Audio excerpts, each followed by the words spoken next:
My name is Alisha Kerlin. I'm the Executive Director of the Marjorie Barrick Museum of Art. Here at the museum, we host at least 8 exhibitions a year, and we're housed right in the middle of campus within the College of Fine Arts, and we see students from every single discipline. We hope that when people come to the museum, they feel welcomed no matter what their expertise is. So I can give an example of interdisciplinary programs that we've worked on. Interdisciplinarity is important to our world right now because it's how our world is.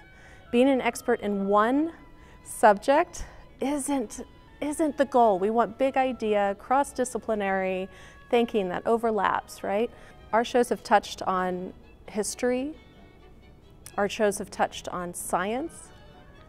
Journalism students come into the museum and use the art as an anchor to talk about our world today. We have shows coming up that, through the power of art and art activism, they are working together to create the 4th National Monument in Nevada. We've had shows that bring middle school girls from Clark County School District. They're studying science and they're learning about science, but where do they come? They come to the Barrick Museum of Art. We had one show by Amanda Pingboda-Hipakia that was called Connective Tissue. And I met her through the Scientistas at UNLV.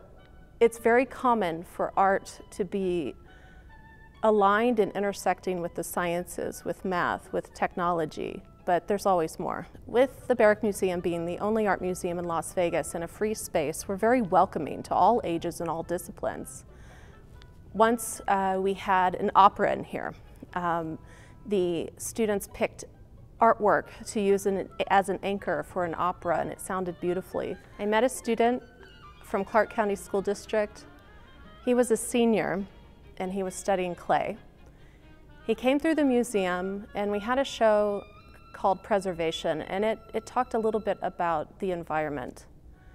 We partnered with architecture, and in our art bar, where people have a chance to make art in response to the shows, they brought kinetic sand.